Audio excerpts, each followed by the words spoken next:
Ikinasa ngayong araw ng Senate Blue Ribbon Committee ng New Majority Bloc ang kanilang consultative meeting.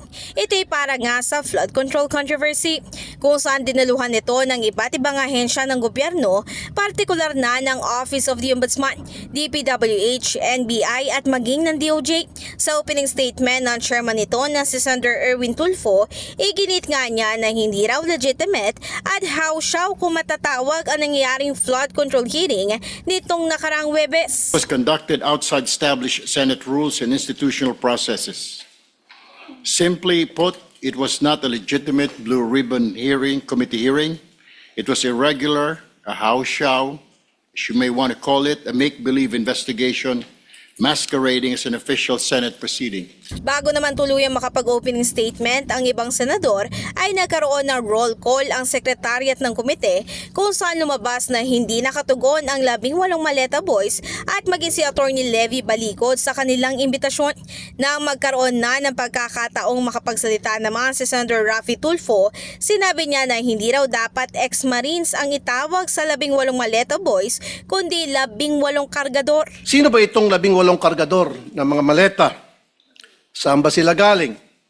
We cannot simply bring in people sa Blue Ribbon Committee na nag-aakusa na mabibigat na paratang nang hindi man lang nalalaman kung karapat-dapat ba sila paniwalaan. Kasi simulang-simula pa lamang po na tinawag silang 18 Marines, may paglilinlang na agad. Yung bansag na 18 Marines sa isang paraan upang pabanguhin sila sa publiko.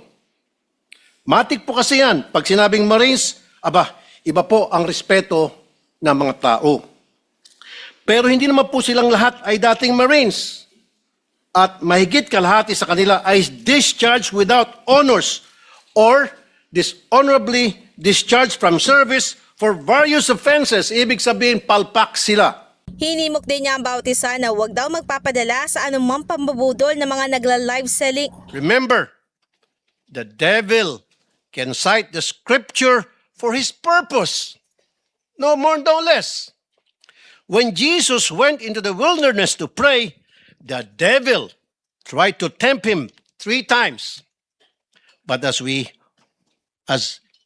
he was failing to tempt Jesus, and as he was getting desperate, what did the devil do?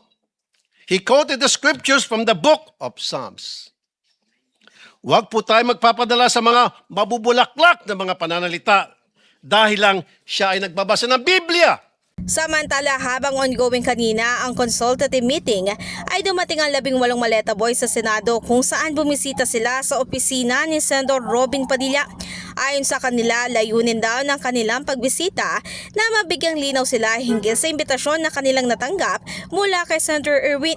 Nagkaroon naman din sila ng press conference sa opisina ni Senator Padilla kung saan kinumpirma nila na handa naman daw silang humarap sa flood control hearing bagamat may nais sila mula kay Senator Erwin.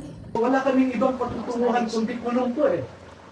And that is why the logic of our request, the reason, the basis for our request is for him to recuse himself, to inhibit and let those who were not named in the affidavit to preside over the investigation.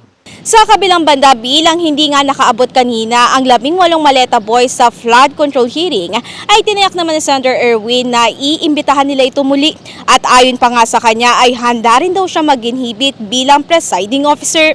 In the heart of changing lives, ako si Brigada Ann Cortas ng 105.1 Brigada News FM Manila, The Music News Authority.